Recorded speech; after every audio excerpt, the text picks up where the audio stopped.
aking mic. Ayan. Ito, ah, Boss J, Boss J, Atty. Harry, lumabas ang mga Marines na nagdadala ng mga maleta kay Bangag at Tambaluslos. Ayan. Although ang significance po ay parang nagsalita rin yung mga Marines na sila rin ang nagdaslos on the Trillanes de Umano doon sa mga ICC. Sa tingin ko dapat yan imbestigahan ng ICC. Okay? Si My African Boy Vlog 3103, wala yan. Gumagawa lang sila paraan para di mapalaya si PRRD. Natatakot sila kung karma ay bumalik sa kanila. Okay, syempre takot sila sa karma. Tapos si Kevin Bermas 1934, thank you attorney. Si 3K Brandy 333, hello po, Fox Harry. Okay. Ano yan? DDH? Ano kaya yung DDH? Para din sila kumita ng dapo. Huwag nyo nang replyan ang mga DDH. Duterte haters para din sila kumita ng dato. Attorney, tapos na ba ang ICC? If pag nagsalita ang attorney ni tatay, hahatakot dito. Kung sila kitigong. Boss J, nga, lumabas na yung mga Marine. Si Kim Zimmerman, Justice for Tatay Digong. Si Mermar, mabuhay ang lahat. Duterte from Mindoro. Si Jin Sum, I hate ICC. Tapos Bring Him Hope, Tatay Digong. Si Dexter Millanes. So puro hiso yan sinasabi nila. Politika yan kasi gusto nila lang mabaksakin ng mga Duterte. Si Josh Be. Jinky De Castro, Solid Duterte. Reese Gastado Malanta, galing mo attorney. Boss J, Atty. Harry, lumabas na mga Marines na nagdala ng mga maleta kay Bangag at kay Tambaluslos. Si Lucy Pugayaw, 8426, mention ni dating Presidente Duterte ulit si allegedly, now hours lang lumipas, I pray tuloy-tuloy na ang lahat ng stories. Okay, Maripel Lopez Cruz, ang ICC hindi makakaintindi sa totoong sitwasyon sa Pilipinas at kung paano na i-handle ni Tatay Digong yung napakalaking pagkakamali ng administrasyon ngayon. Hindi dahil kay Tatay Digong, hindi dahil Pilipino tayo, paano nila susunod na henerasyon. Si Bojes, nga, lumabas na ngayon mga Marines daw. Tapos si Eric Soriano, 6176, 78, laban lang, Tatay Diggs. Si Shalim Raganta Siega, watching while nagka-online class. Uy, baka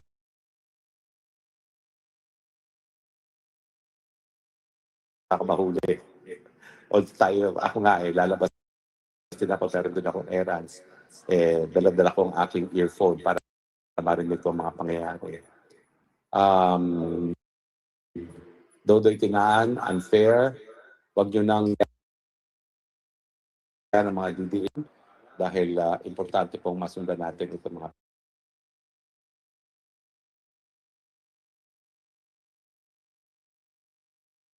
pangyayari dito. Okay? So, ayan na po. Pabalik na po muli ang ICC. Tingnan natin kung sino ang susunod na magbibigay ng summary na kanilang ebidensya labang kay Tatay Digong. Wating na ang ICC po. Siguro mga alas 2 o 2:30, babalik tayo matapos ang susunod na presentasyon ng prosecution ng tayo po mahilig ano ang kanilang mga tinalakay. Okay. Session will resume at 11:30. It is now 11 na antala ang pag-inom ng kape ng mga West at pagpunta sa bathroom. Kaya medyo natagalan. Pero wala pong BBTO dahil importante po na malaman natin ang mga pangyari dito sa loob ng ICC dahil ang dinititis po dito, hindi lang po ang ating Tatay Digong, dinititis din po nila ang ating pagiging soberenya bilang isang bansa at sa pagkakaroon ng mga hukuman lokal na may sapat na kakayahan para magbigay ng katarungan sa mga biktima. Inuulit ko po, hindi ko po sinasabi na absolutely wala mga naging biktima. Pero dahil tayo po ay soberenyang bansa at hindi na nga po kasapi sa ICC, ang remedyo ng mga nagsasabi na mga mahal nila sa buhay ay nagiging biktima ng murder, ay magsampa ng kaso sa lokal na piskalya at sa lokal na hukuman. Dahil wala na po talagang kinalaman ng mga dayuhan sa mga bagay-bagay na nangyayari sa ating bansa habang tayo po ay malayang bansa at bumitiw na sa pagiging miyembro ng ICC. Di ba po? Yun lang naman po sinasabi natin. No? Meron kayong remedyo. Pumunta kayo sa lokal na hukuman. Dahil ako naman po, nabigyan natin ng katarungan yung mga biktima ng Maguindanao Massacre. Nabigyan natin ng katarungan yung transvestite na napatay ng marinong Amerikano dyan sa Olongapo, no? Si Jennifer Laude. Nabigyan natin ng hukuman o bagamat humilitis pa rin, yung isang pinagbibintangan na magnanakaw na tinorture ng pulis doon, no? At siyempre, yung mga abogado mismo na umaapir para sa biktima ng karahasan dyan sa ICC mismo, yung center nyo, ay napakaraming nabigyan na katarungan ng biktima po yan sa Pilipinas. Patunay na kung kayo'y biktima ng krimen, pwede naman kayo dumulog sa ating lokal na hukuman. Mabibigyan naman kayo ng katarungan. Diba po? Well, anyway, habang tayo po ay nag-aantay pa ng susunod na kabanata, ang dapat po natin ulitin na summation doon sa presentasyon ng prosecution, sinasabi nila na ang Operation Tokhang, Operation Double Barrel, ay kabahagi ng Crimes Against Humanity dahil ang mga high-value targets ay tinatarget para patayin. As in fact, marami sa mga high-value targets ay pinatay. Pero ang Operation Tokhang po, yan po isang community work ng mga pulis, kumakatok, nakikiusap sa mga pinaghinalaaan na nagbebenta ng droga na sumuko na.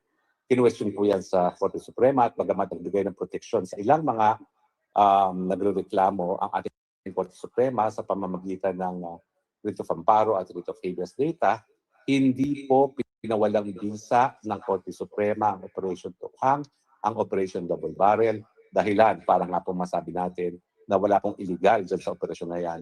At nagkaroon na ng desisyon ang Korte Suprema na hindi na po pwedeng baliktarin ng mga dayuhang West. Sino ba sila? Wala naman sila sa Pilipinas. Wala naman sila access dun sa ebidensya na ipinakita talaga ng mga nagreklamo sa hukuman sa Pilipinas. Totoo po ang mga ebidensyang ipinakita ng mga nagreklamo ay napresenta siguro sa mababang mga hukuman dahil ang Korte Suprema naman po ay hindi trial of facts. It is only a trial of law. No? Pero nabigyan po ng pagkakataon yung mga nagreklamo laban sa operation na Tokhang na dali ng kanilang ebidensya sa hukuman. Nadinig naman po yan, finorward naman po ang kanilang mga findings sa Korte Suprema na siya nagdesisyon naman na hindi po lumalabag sa saligang batas ang Operation Tokhang, ang Operation Double Barrel. So mga kaibigan, panandalian po tayo nag-aantay sa pagbalik ng paglilitis. Delayed na po silang bumalik. Dapat po sila bumalik na 11:30. Sila po ay nag-break ng 11 at ako'y nagugulat na kaya kong magsalita ng 1 oras. Ang mga nag-aantay sa pagbabalik ng mga West. Pero alam niyo po, ang dami pong nanonood ng ating live coverage kay Tatay Digong. At ito naman po hindi dahil tayo ay mga panatiko o mga clones dahil na sinabi ni Atty. Putuan kahapon. Tayo naman po ay hindi mga Duterte clones. Tayo po ay naniniwala lamang na tama ang naging pamumuno ni Tatay Digong sa Pilipinas nung siya presidente. Ako po, bilang isang mambabatas na first termer, lahat po ng aking mga panukalang batas, sinuportahan ni Tatay Digong para maging batas. Dahil sabi niya, yan ay sa kabutihan ng mga mamamayan. Kaya nga po yung ating libreng gamot at libreng paggamot naging batas. Dahil sinotify as urgent ng Presidente, maski yung dati niyang Secretary of Health as Obiang, hindi naintindihan kung anong universal health care. Ang sabi ko nga, ang universal health care, kinikilala na ang karapatan ng kalusugan ay obligasyon ng Estado dahil ito ay isang karapatang pangtao. Ginawa pong batas yan ni Tatay Digong. Yung ating libreng irigasyon para sa mga maliliit na mga magsasaka. Kauna-unahang pagkakataon po na nagkaroon ng ganyang tulong ang mga maliliit na magsaka. Sinuportan po yan ni Tatay Digong. Yung ating National AIDS Policy kung saan na binaba natin yung edad ng mga kabataan para humingi ng medical advice kung sa tingin nila meron silang AIDS at saka yung nagbibigay ng mga libreng kondom para maiwasan ng AIDS, bagamat tinutulan nung una ng simbahan ay naisabatas din matapos din i-atras ni Pope mismo ang kanilang pagtutol sa paggamit ng kondom kung ito ay para maiwasan na yung mga pagkakasakit. Nandyan din po yung ating libreng tanghalian sa mga nagugutom na kabataan.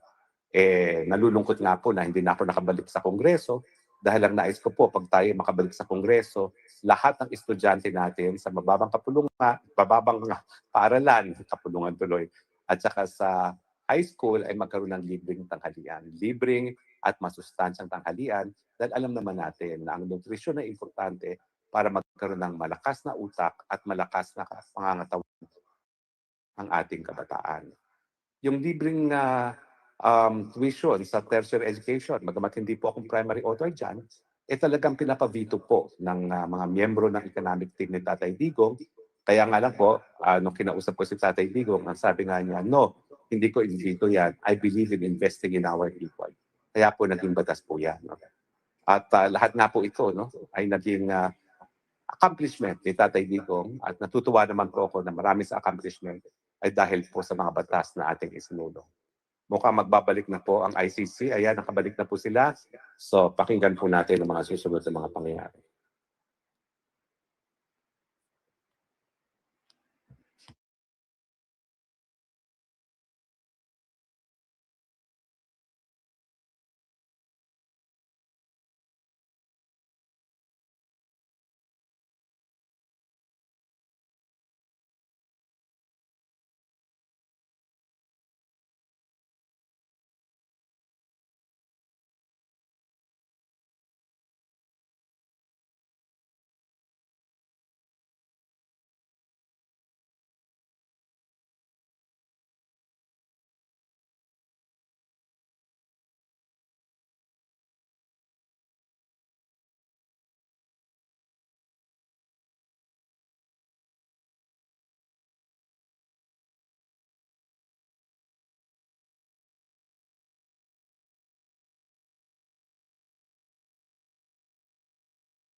Attack targeted civilians alleged to be involved in drug-related crimes and other forms of criminality.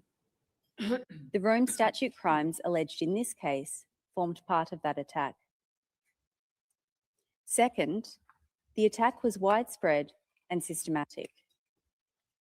And third, the attack was carried out pursuant to or in furtherance of a state or organisational policy. This policy was to neutralise alleged criminals in the Philippines through violent crimes, including murder. The evidence establishing the contextual elements are set out in paragraphs 71 to 86 of our pre-confirmation brief.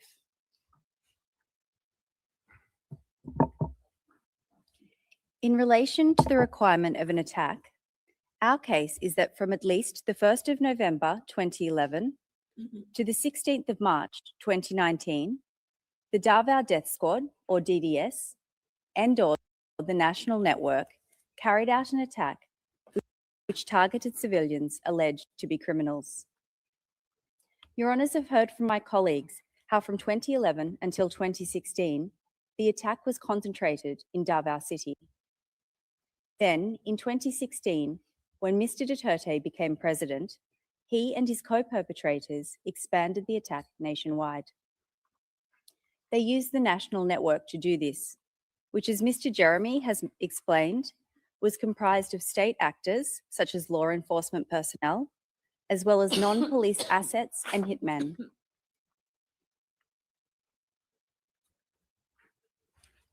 Your Honours, the locations of the murders contained in counts 1 to 3 of our document containing the charges are indicated on the map on your screens. They include 76 murders, which themselves satisfy the threshold of multiple acts making up a course of conduct. However, as Mr. Nichols has noted, the crimes in count 1 to 3 are representative and emblematic of a larger killing campaign. And the prosecution relies on a range of evidence to establish that the attack was made up of thousands of killings and other violent crimes under Article 7.1. This evidence includes datasets and the statements of documentation actors, the evidence of insider witnesses, expert analysis, and the admissions of Philippine state agencies in their public reporting. I will take Your Honours through some of this evidence now. During Mr. Duterte's mayoral period, hundreds of civilians alleged to be criminals were killed in Davao City. On your screens is a chart with data on extrajudicial killings in Davao based on public reporting. The data is recorded at tab 116. It shows that between 2012 and 2015, there are at least 274 extrajudicial killings in Davao City. This data is corroborated by DDS insider witnesses. Several DDS witnesses say that they each killed hundreds of alleged criminals while with the DDS. Your Honours can see on this slide quotes from one DDS witness. They estimate that, I quote, between 1,500 and 2,000 people, end quote, are buried at Laud Quarry. The quarry was only one of several places that the DDS dumped bodies in and around Davao. That's at tab 37. This witness said that they personally killed hundreds of people. They described their job as the DDS as being, quote, just to kill small criminals, petty criminals. Out of the almost 300 people that I have killed, I never actually got to kill a drug lord, end quote. That's at tab 34. This witness's words make it clear that the target of the attack was people alleged to be criminals in Davao. Your Honours, another DDS witness who also killed hundreds of people said that the DDS targeted, I quote, suspected criminals in Davao City, including shabu users and pushers, end quote.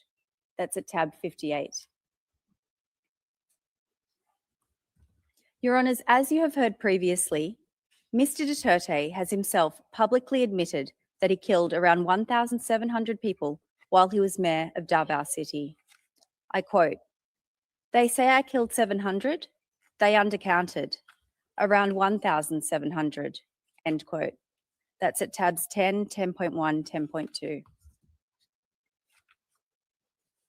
This evidence, the data collected by independent organisations, the statements of insiders on the hundreds of people that they have each killed, and Mr. Duterte's own admission of having killed 1,700 people while mayor of Davao all show that the attack was widespread in the mayoral period.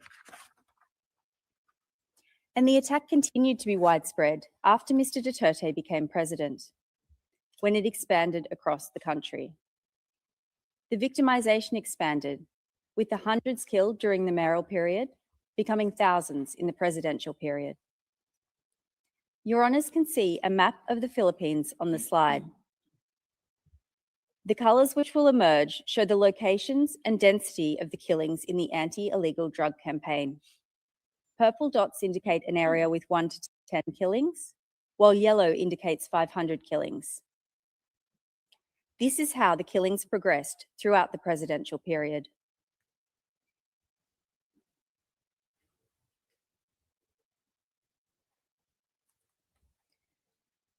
Your Honours, this map is based on data collected by an independent organisation which recorded at least 5,823 anti-drug killings during the presidential period. This data is recorded at tab 104.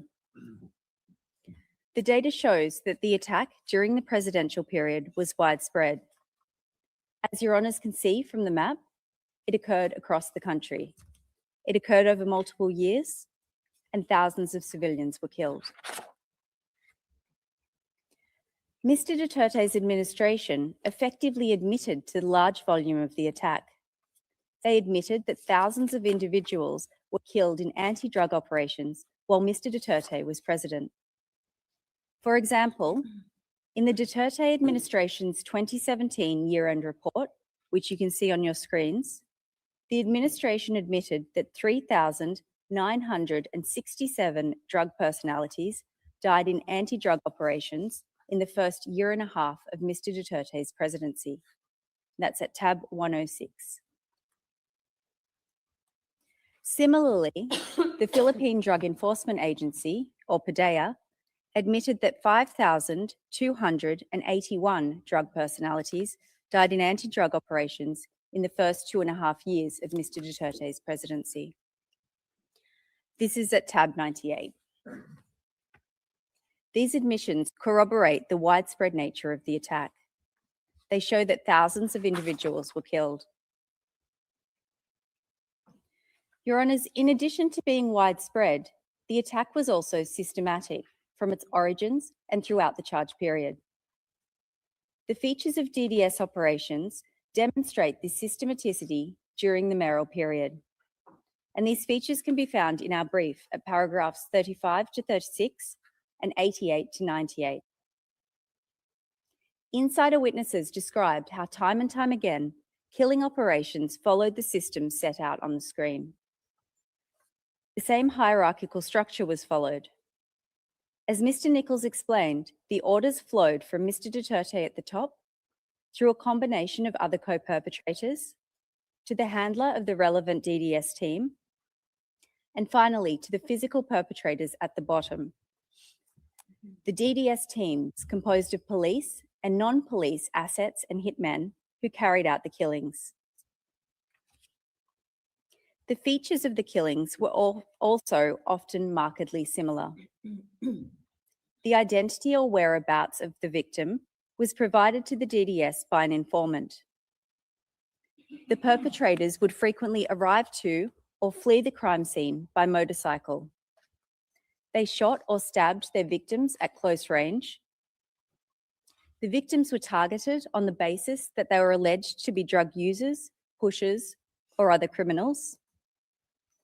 And the DDS received a sum of reward money for each kill. When the attack expanded during the presidential period, it continued to be systematic because it remained highly organised, planned, and coordinated. Similar systems to the one I've just described in Davao were deployed during Mr. Duterte's presidency to implement the killings. Your Honours can see some of those features listed on your screens. As in Davao, victims were targeted on the basis that they were alleged to be drug users, pushers, or other criminals. The process for killing the targets was often markedly similar. First, the victims were identified by state actors as targets and listed. As Mr. Jeremy has outlined, high-value targets were often listed on the PRRD list. The targets of barangay clearance operations were often listed on local drug lists, such as local police station lists.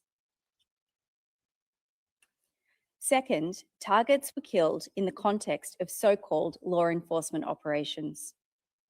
Police often tried to legitimise the operations, so they would stage a nanlaban or fight-back scenario to make them appear to have been in self-defence. They would also plant evidence, such as drugs and guns, on the victims' bodies. And third, as in Davao, police and those working with them were often paid reward money per kill. Your Honours, these killings were not random or coincidental. Quite the opposite. Targets were pre-identified, listed, and then subject to operations based on that list. This clearly demonstrates the systematicity of the attack. Your Honours, the last point I would like to make about the attack relates to the evidence of an expert witness who specialises in political violence in the Philippines. This expert analysed data relating to armed encounters between the PMP and supposedly armed suspects. He compared data from before Mr. Duterte's presidency to during. And based on this comparison, he found that in the first 25 months of Mr. Duterte's presidency, the number of suspects killed by police increased by 590% across the Philippines. And that finding is at tab 68. Your Honours have heard Mr. Jeremy speak about Bulacan, a province immediately north of Metro Manila, where Mr. Duterte praised the killing of 32 civilians in police operations in 24 hours. The expert witness found that in Bulacan, police killings rose by 1,600% when Mr. Duterte became president, and that's at tab 121. The expert also compared data on Bulacan Police's use of deadly force to other countries and cities across the world. He used the metric of police killings per 100,000 population. The chart on your screens shows this comparison, which is at tab 121 again. The data on Bulacan is orange, while other countries and cities are blue. The orange bar on the left shows police use of deadly force in Bulacan before Mr. Duterte became president. You can see that with a fatality rate of over 1, it was already comparatively high. The orange bar on the right shows the dramatic increase in killings in Bulacan by police after Mr. Duterte became president.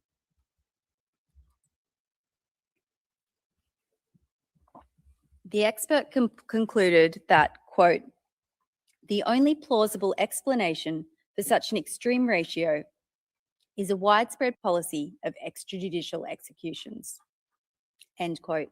That's also tab 121. Your Honours, this leads us to the policy requirement for crimes against humanity in Article 7.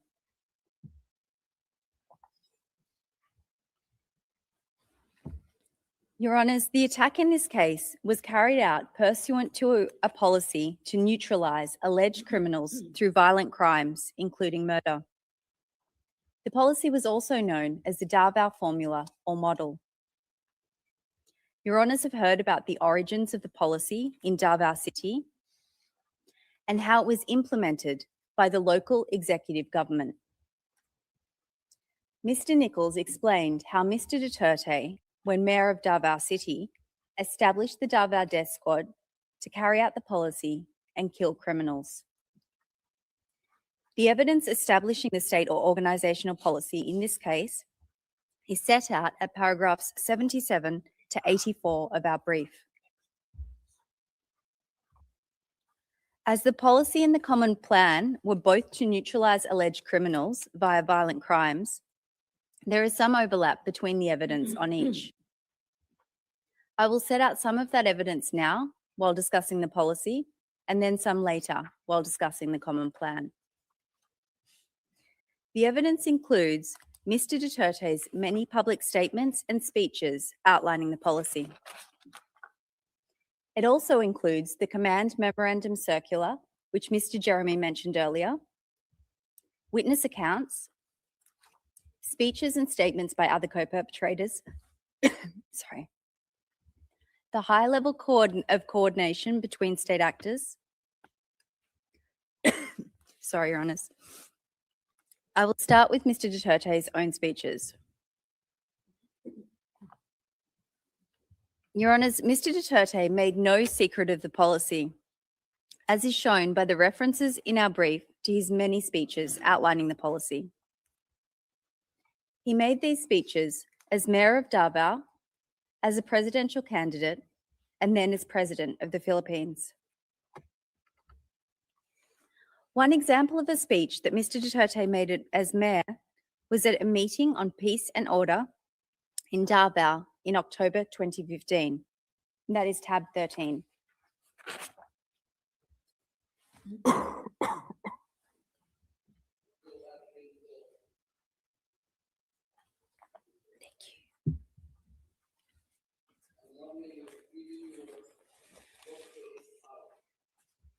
The 8 hours yung mga nagdi-distribute ng droga sa Boulevard.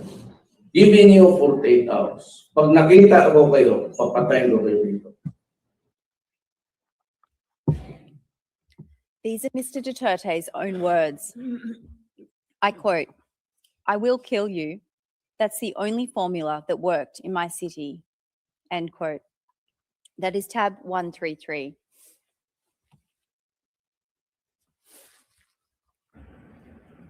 Prangka-prangkahan talaga. I will kill you. Kayong na mayor ako ngayon, presidente, yun din that's the only formula that worked in my city.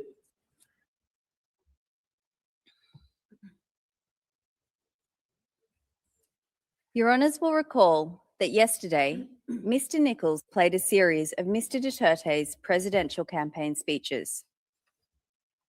I want to take a moment to reflect on some of the key features of those speeches, which are at tabs 8, 12 and 14. First, Mr Duterte frequently said that if elected as president, he would stop drugs and crime in the Philippines in 3 to 6 months. He frequently referenced his experience in Davao, where he admitted that he had killed criminals. He said that if elected, he would order the military and police to do the same nationwide. And he expressly stated that this would entail killing.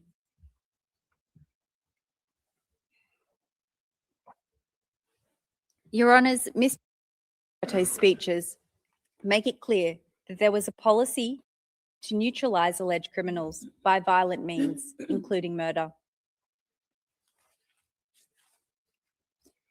And Mr. Duterte was not the only member of the Common Plan who disseminated the policy through public speeches and statements. In this video at tab 9, co-perpetrator Mr. De La Rosa addresses a crowd of self-confessed drug addicts in Bacolod City and urges them to kill drug lords and burn their houses. But on Thursday, National Police Chief Ronald De La Rosa's rhetorics were far from toned down, as he told hundreds of self-confessed drug users and pushers in Bacolod City to kill drug lords.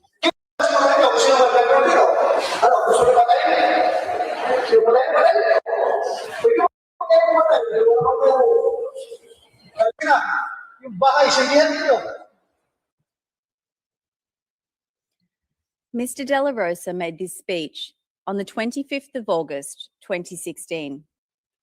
At the time, he was the chief of the Philippine National Police. Your Honours, the existence of the policy is also shown by the police directive, which Mr. Jeremy spoke about earlier, Command Memorandum Circular number 16 of 2016. This is at tab 112. As Your Honours have heard, the day after Mr. Duterte became president, he appointed his longtime friend and colleague from Davao, his co-perpetrator, Mr. Ronald De La Rosa, as chief of the Philippine National Police. On the same day, Mr. De La Rosa formalized the anti-drugs component of the policy by issuing this directive to the 180,000 police officers under his command. The circular directed police to pursue the neutralisation of illegal drug personalities. As Mr. Jeremy has outlined, the evidence shows that within law enforcement, neutralise meant is understood as meaning to kill. Your Honours, the Command Memorandum Circular shows there was a policy to neutralise through violent crimes such as murder.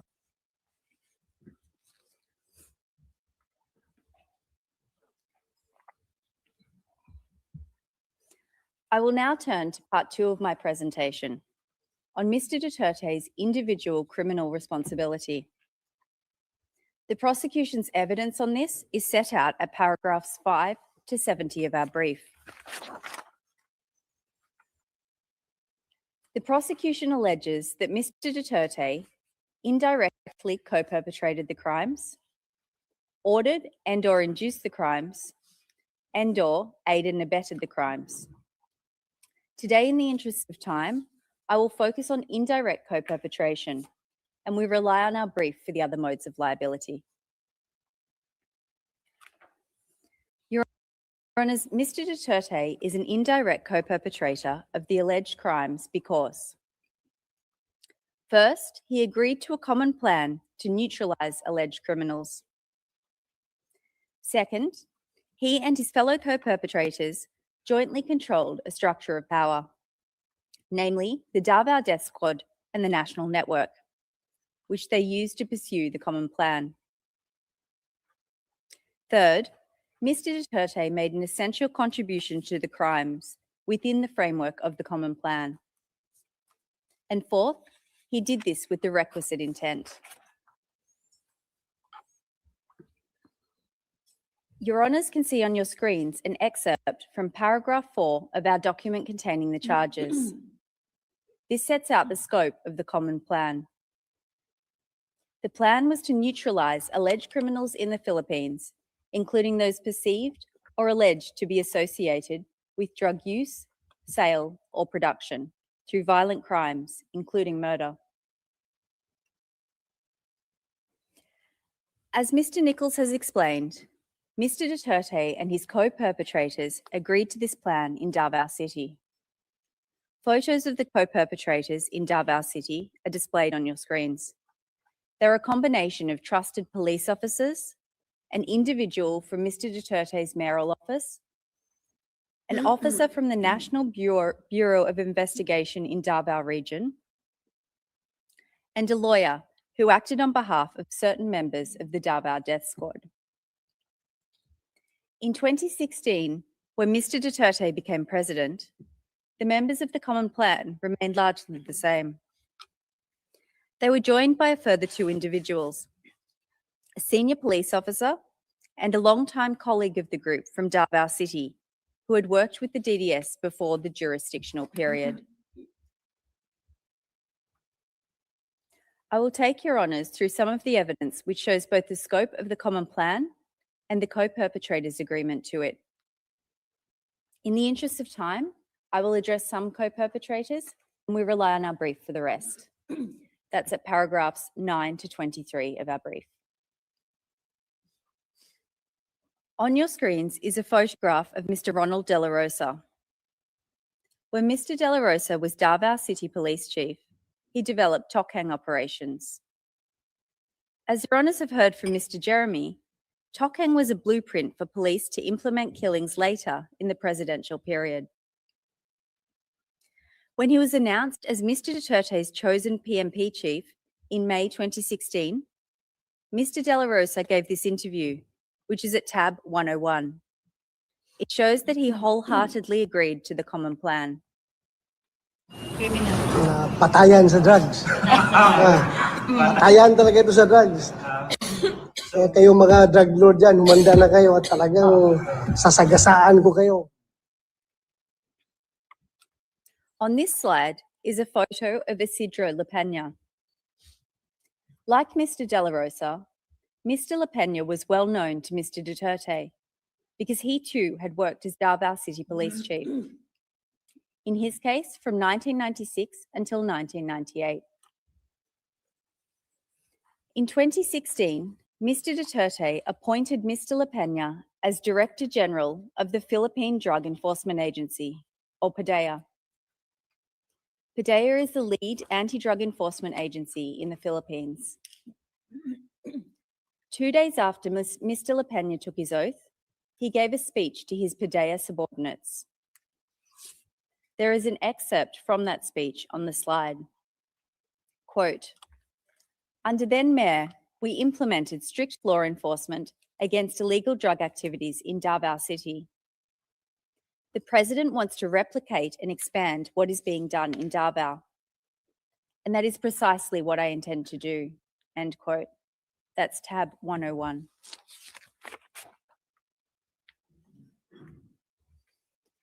Also like Mr. De La Rosa, Vicente Danao was Davao City Police Chief during the mayoral period, in his case from 2013 to 2016.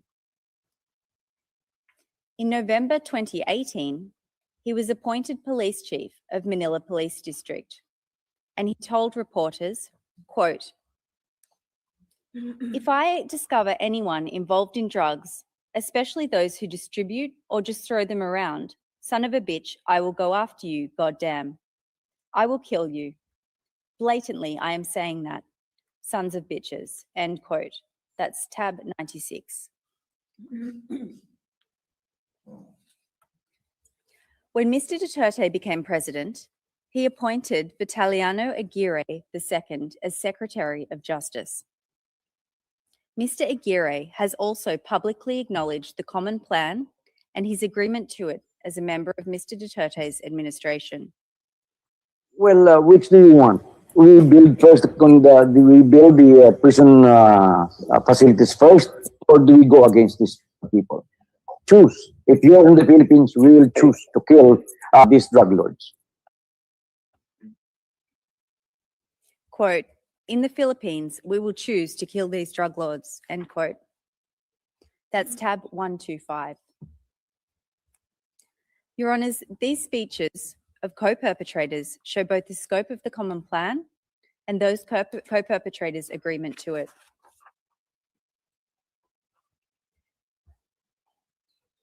Your Honours, the next element of indirect co-perpetration is control of a structure of power. In the mayoral period, Mr. Duterte and his co-perpetrators controlled the DDS, which they used to pursue the common plan. There is a diagram of the DDS hierarchy on your screens. As the mayor of Davao City, Mr. Duterte sat at the apex of the formal and city structures. The law gave him formal operational, supervision and control over the police in Davao City. In addition to this de jure power, insider witnesses spoke about his de facto power over police and the DDS structure. Under Mr. Duterte were a combination of co-perpetrators from the Davao City Police Office and the Mayor's Office. Together with Mr. Duterte, they controlled the DDS teams beneath them. They controlled the will of the DDS perpetrators through a range of mechanisms. And these are set out in paragraph 38 of our brief and include threats to kill and actual killing. To illustrate this control, there are quotes from one witness on your screen. This witness said that when he was first told to kill, he did not want to. But, I quote, "I felt like I didn't have any other choice but to follow their orders. Duterte is the most powerful person in Davao City, and you had to do what he wanted. It wasn't possible not to not obey his command," end quote. This is tab 51.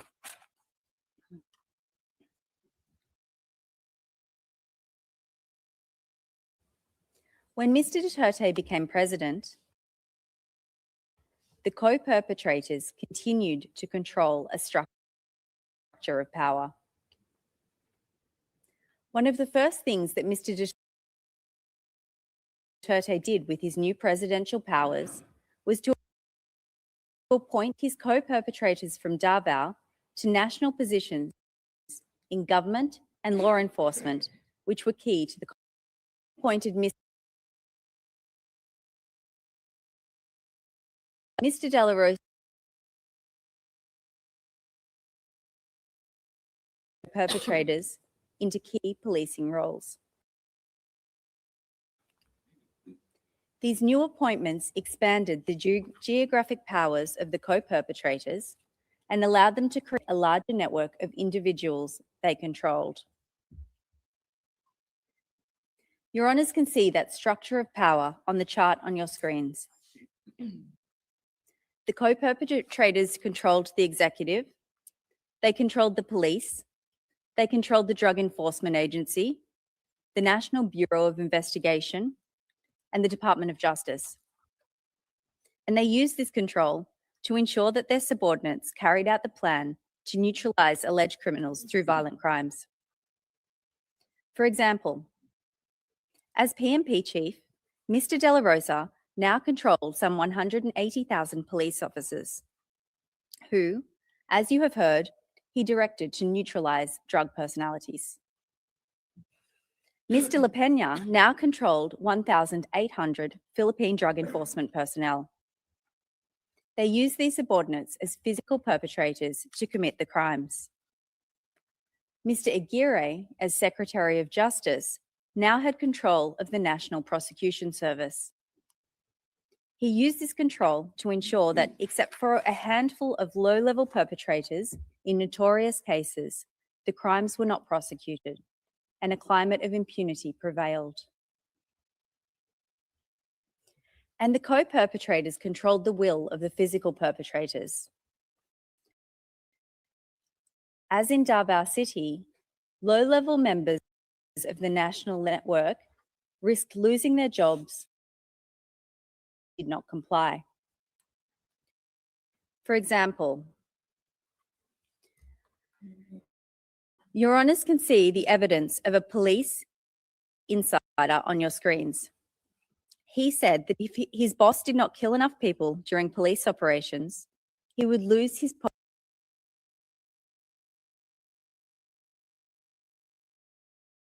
post and be replaced. I quote,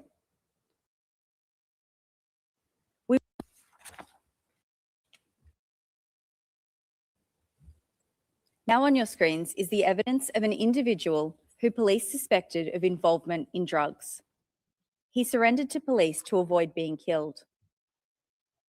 The police held his status as an alleged drug pusher against him and recruited him as an asset. They made him kill other civilians who were alleged to be involved with drugs. He said, quote, I surrendered myself to them. I knew that they wanted to kill me, so I became an asset of theirs, end quote. That's at tab 22.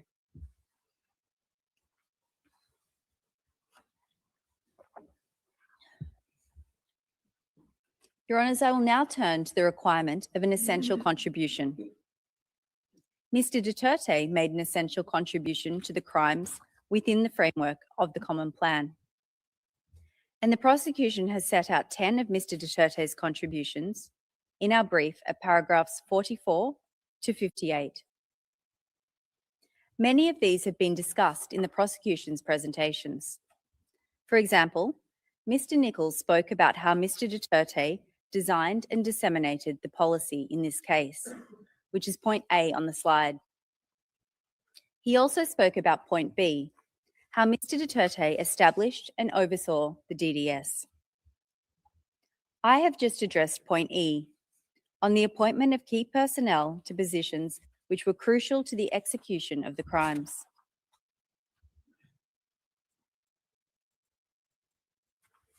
Mr. Jeremy has spoken about point J, how Mr. Duterte publicly named so-called high-value targets who were then killed. And all members of the prosecution have touched upon point H, Mr. Duterte's public statements authorising, condoning and encouraging killing. Your Honours, without Mr. Duterte's essential contribution, the crimes in this case would not have been committed, or they would have been committed in a significantly different way. We can see this in the evidence of low-level members of the Davao Death Squad and the National Network, who said that Mr. Duterte's conduct had a causal effect on their perpetration of the crimes. You can see on the screens, one low-level perpetrator during the mayoral period said, I quote, I was confident to continue killing people because anyway, we wouldn't be arrested for that, end quote. That's tab 38. A low-level police perpetrator during the presidential period was asked about the impact Mr. Duterte's public speeches had on his team, including when deciding to kill someone. He responded, quote, it did have an effect on me because it's like I was saying to myself, well, even the president, he himself is ready to do something like this, and who am I? End quote. That's tab 142. A senior police officer during the presidential period was asked why his police unit started killing in July 2016. He responded, I quote, because of the directive of the president, end quote. That's tab 120.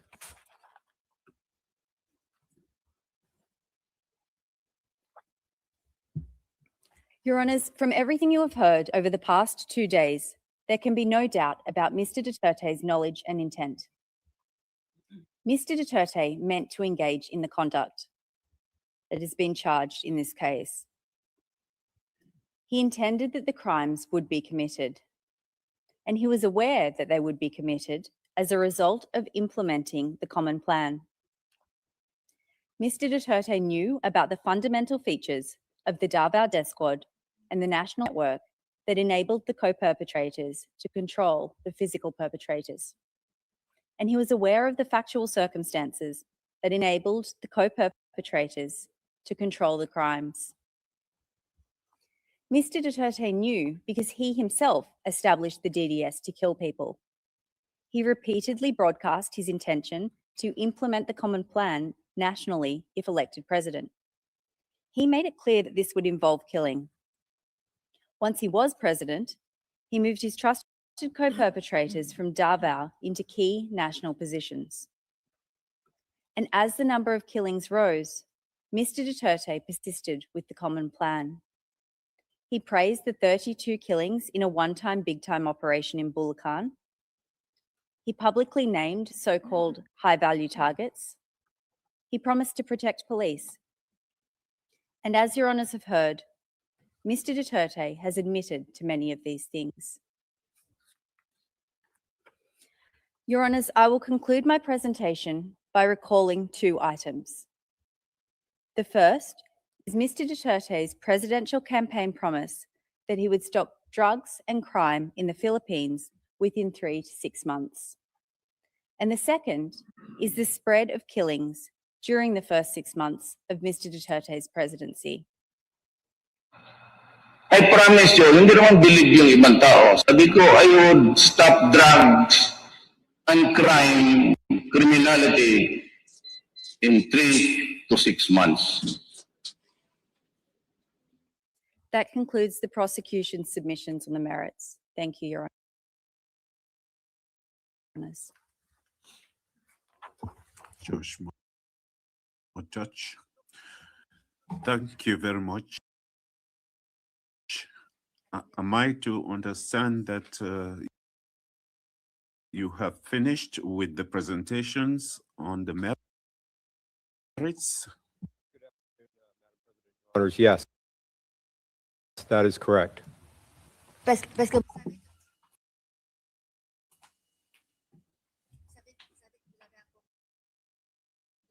You know that you still have some time, right? Yes, but we've hopefully been efficient and Donc maintenant, je donne. Now I'll give the floor to the legal representatives of the victims for their submissions on the merits. You have the floor. Thank you, Madam President. Our presentation shall be in 2 parts. I will start with my presentation, and my colleague Andres. I have to thank you.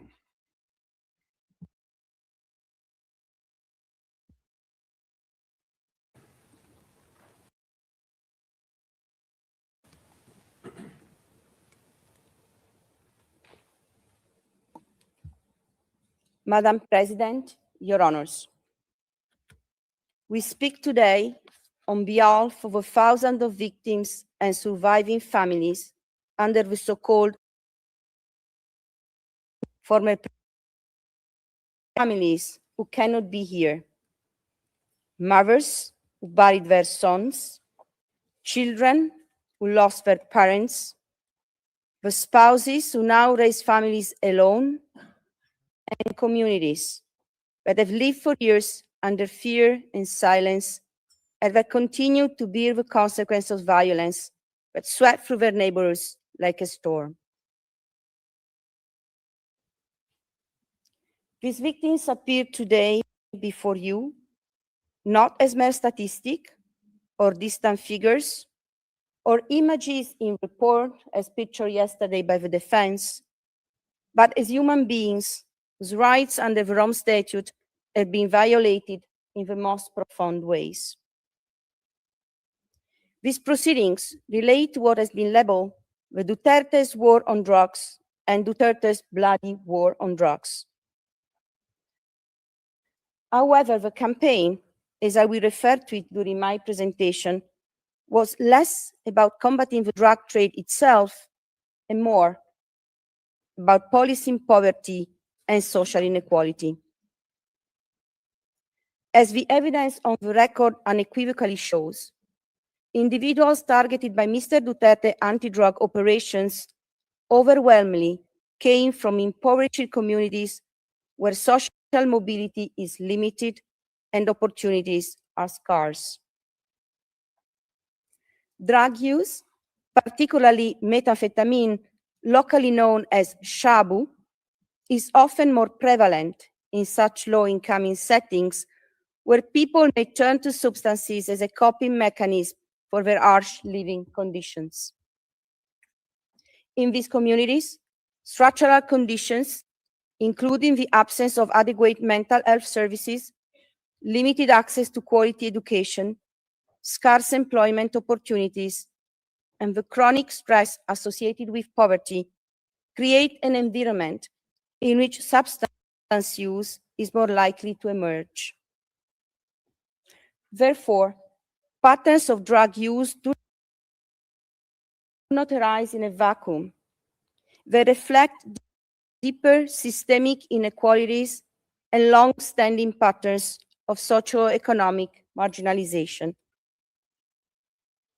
The campaign disproportionately affected the poor and marginalized, especially in urban informal settlements marked by high levels of poverty.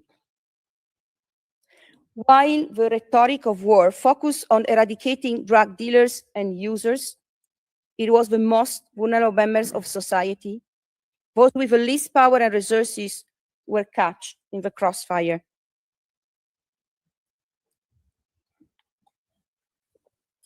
A significant number of the ones killed had little or no criminal history and were often accused of minor drug-related conduct or perceived drug use by the authorities. These were people living in poverty, were treated as expendable by a system that failed to prioritize their protection and to address the structural conditions underlying their struggles. Rather than addressing the root causes of drug addiction, such as poverty, lack of education, unemployment, and inequality, the Duterte administration framed the issue as a criminal one, focusing on punitive enforcement over social responses. Mr. Duterte's response was a selective, violent crackdown of the most vulnerable, recasting conditions of marginalization of social injustice. Framed on its face as a campaign against illegal drugs, it in reality reflected broader social political dynamics, including the targeting of marginalized communities, the use of state violence, and the deflection of attention from deeper structural problems.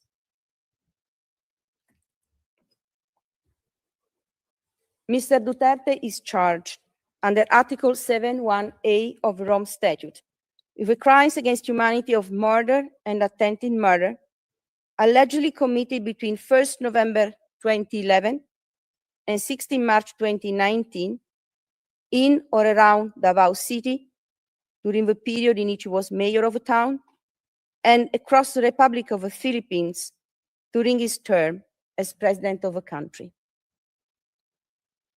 The prosecution presented ample evidence showing that each of the contextual elements of crimes against humanity is satisfied at the required threshold for confirming the charges. During the period covered by the charges, the Davao Death Squad and the national network created by Mr. Duterte to commit the crimes carried out an attack against the civilian population within the meaning of Article 7(2)(a) of the statute, as reflected in a course of conduct involving the commission of multiple murders and attempted murders. The victims' accounts of events corroborate the prosecution evidence and show that the crimes they suffered were not spontaneous or isolated acts of violence, but rather a planned, directed, and organized attack against them. The attack was massive, carried out collectively with considerable seriousness, and directed against a multiplicity. Were already indicated the victims largely came from marginalized communities, were suspected by the authorities of involvement in criminal, often drug-related activities, and together with their families, they were targeted in their homes and neighborhoods.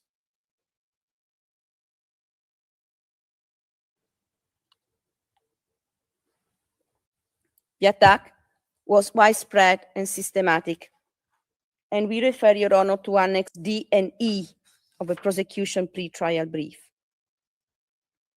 The attack was widespread because of its large-scale nature and the number of victims. In this regard, the number of victims affected by the events within the charges is one of the most relevant factors to be taken into consideration for the purpose of determining under the chapeau of Article 7.1 of the statute whether the attack was widespread or systematic. The broad geographical spread of the victimization, combined with a significant number of victims, confirm the wide scope of the attack.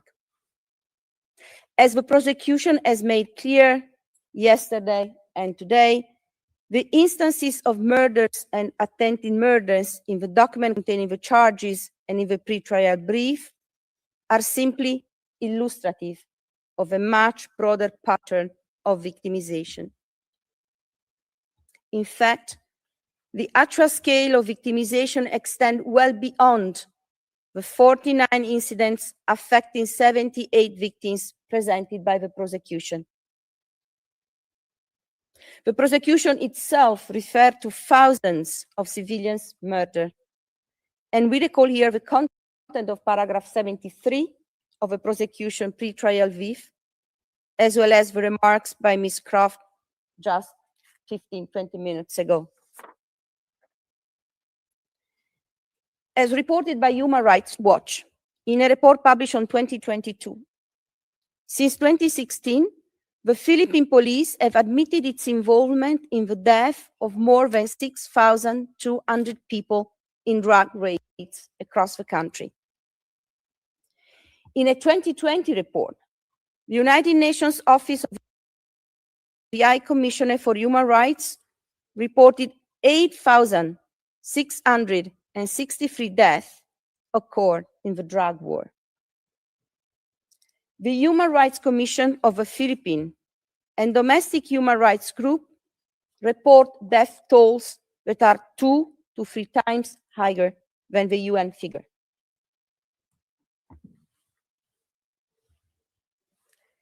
The attack was also systematic, well-planned, and well-executed, following a standard modus operandi. In many cases, it began with an individual receiving a visit or a phone call from an official from the local barangay, informing them that they were on a drug watch list drawn up by barangay officials and the police. In practice, these visits function less as warnings than as a means of confirming the identity and whereabouts of the intended target. As one victim reported, I quote, "A barangay official told my husband to surrender to the police because he was on the watch list as a drug user.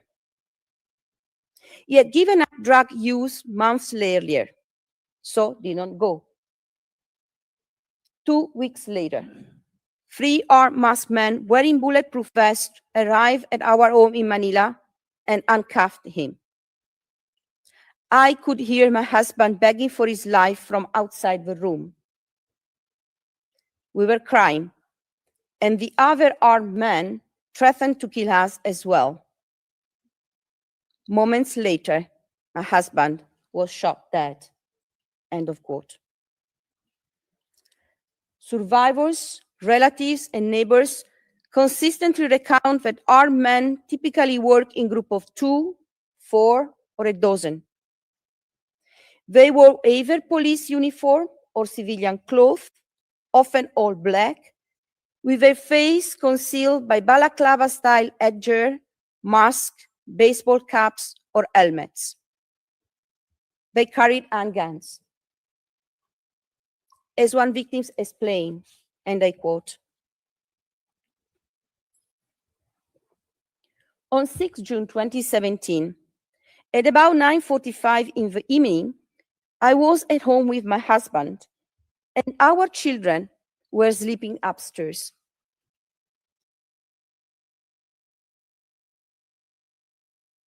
Four unidentified men wearing helmets and bonnets arrived at home looking for my husband. They broke down the front door. I started begging them to spare the life of my husband. The men pushed me away. My husband was shot in the chest and fell face down. While lying face down, he was shot 5 more times in the nape and head. The children woke up terrified because of the gunshots." End of quote.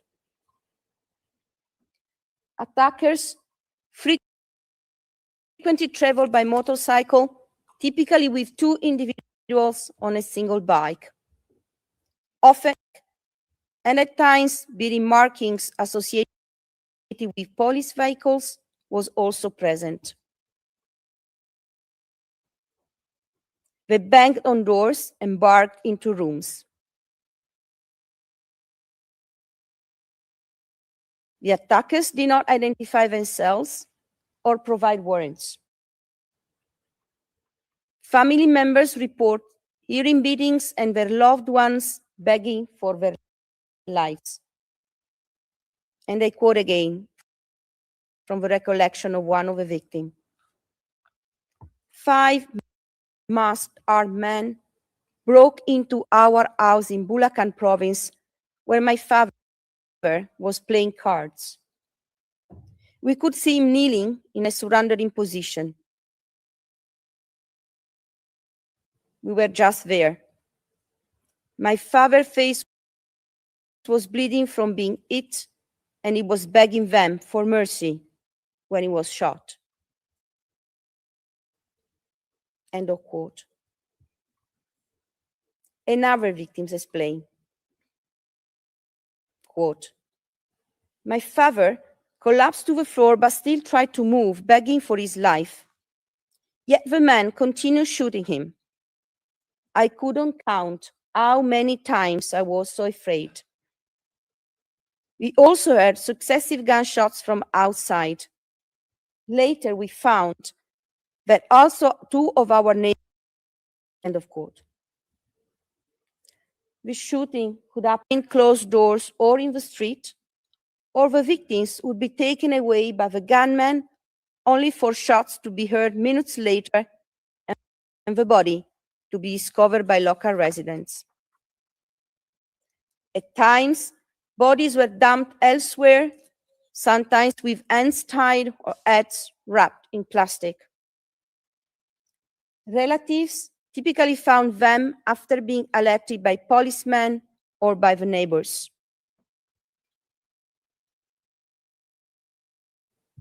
A victim recalled, quote, 6 masked armed men broke into the house where a small group, including several teenagers, were watching television.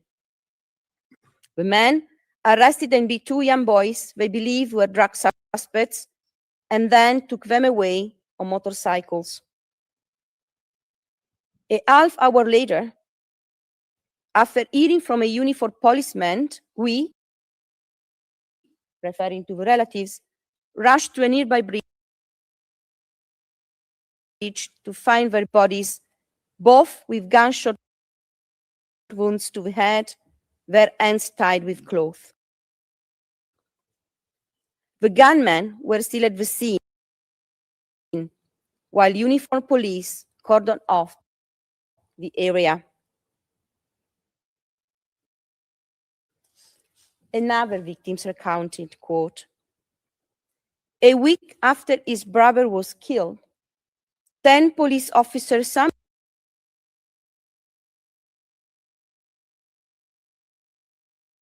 my other barangay office. That evening, masked armed men abducted him from the barangay office. Shortly afterwards, his body was found under a bridge a block away.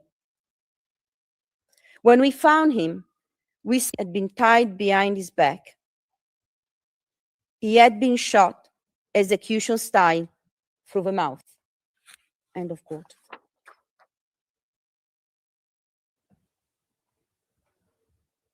And another one, quote, "The body seemed like it was just thrown out. The nails were removed, one eyeball was missing, stuffed by cotton."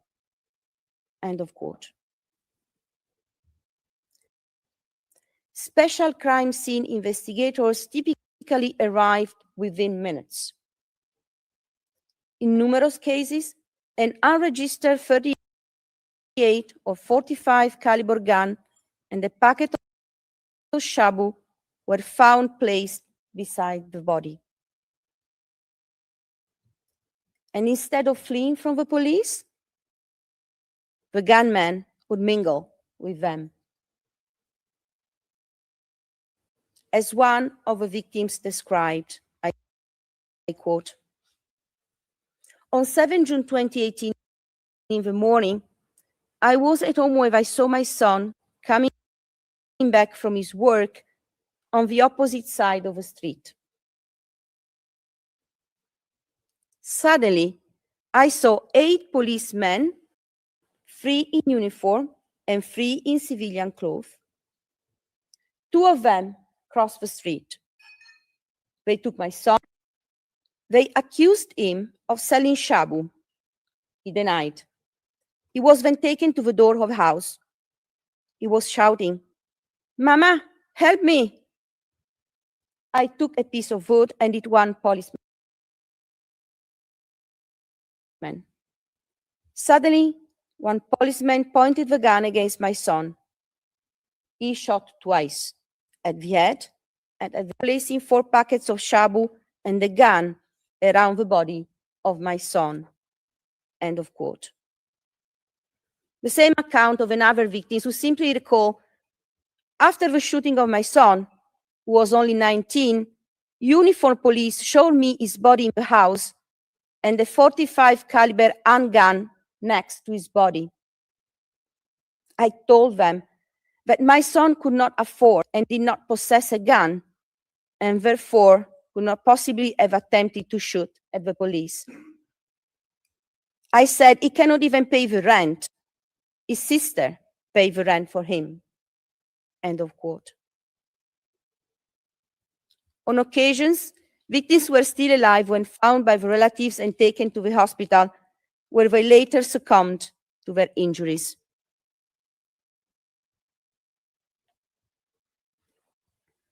Survivors recount the terror and enduring feeling of still being hunted as follows, and I quote, "In September 2016, a police officer pretending to be a commuter boarded my tricycle. He asked me to pass by the police station.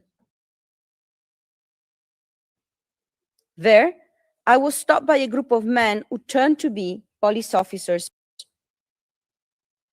I was taken to the precinct, beaten, and forced to reveal the identity of drug pushers. I didn't know. Later that evening, I was taken to a dark place and shot multiple times. Despite the injuries, I managed to escape and save my life. I still have the consequence of the sadness, anger, and fear of being caught again." End of quote. Another survivor explained, quote, "They killed my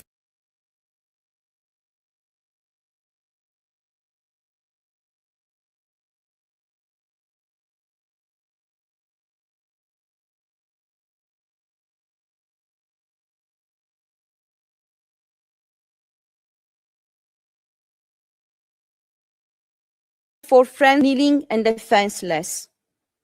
I heard a barrage of gunshots, volume, and headed towards the edge of a ravine. Holding my chest with one hand to stop the bleeding, I slid downwards and fell to the creek bed.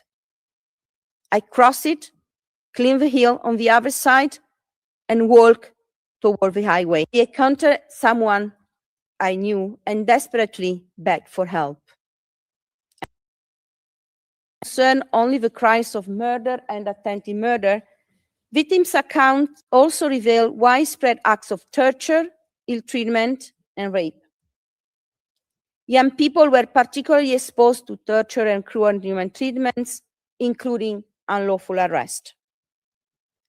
A number of victims participating in these proceedings were minor when they were attempted to be killed, and a number of victims participating in the proceedings recount the killing of their nephew, son, cousin, who was under 18 at the age of killing. And this morning, Mr. Jeremy provided the example of Kian de los Santos, who was 17 at the time of his killing. Reported forms of torture include beating, kicking, slapping, blows to the head, electrocution, and death threats. On several occasions, law enforcement officials used arrests, inclusion in the drug watch list, and drug-related accusations as a tool of coercion to perpetrate rape and other forms of sexual violence. In September 2018, a young boy was taken by the police and brought to the precinct. His mother recounted, I quote,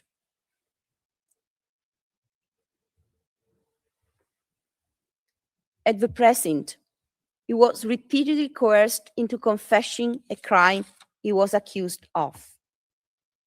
If you don't admit, your life will be the price," they threatened him. When he refused to confess, he was beaten with a gun and electrocuted. On the night of 16 September 2018, between 9 and 10, I received a phone call from my cousin urging me to go in a certain location in Manila. What I saw was a nightmare. My son had been discarded like an animal, his lifeless body lying on the boulevard, abandoned like a fish by the roadside. I rushed to the scene, but I was blocked by the police. I was not even allowed to touch or embrace my son's body. Even in death, my son was not treated with dignity. It was like they just threw my son out like a pig. I finally found him at the funeral home where I had to pay to recover the body. I had nothing. I was bargaining as if I were buying fish. In the end, I paid approximately 45,000 pesos to take my son's body for burial. Now I wonder, will justice ever be served? Excuse me, Counsel, you have 5 minutes left. Excuse me, Counsel, you have 5 minutes left.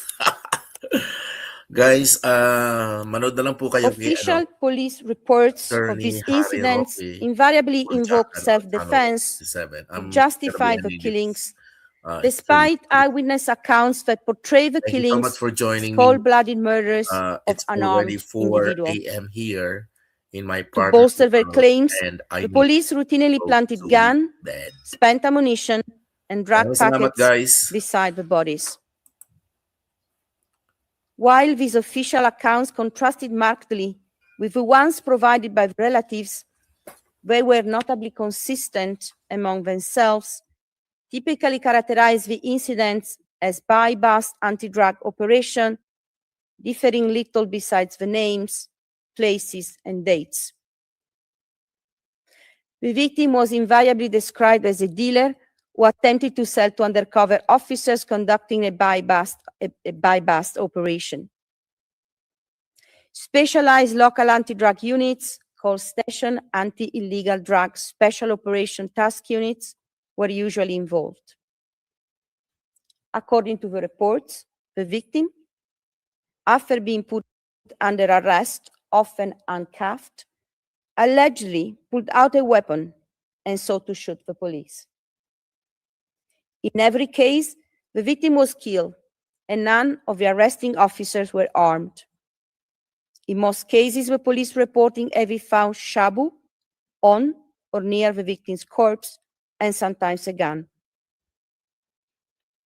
Often, after the killing, the bodies of the victims were brought directly to the funeral parlors. Families then had to start their calvary to find the body of their loved ones, and they had to pay high fees to retrieve the bodies. R/50082/25 had to sell the house to be able to pay for her brother's funeral and burial. Sometimes the bodies were instead left on the street or thrown into the water in a plastic bag. I believe it's a good time to stop for the flow of the speech. Thank you very much, Thank Your you, Honor. thank you. I Merci believe it is beaucoup. time na Thank you matapos na very yung mga anak. much, Ms. Masida. All right. The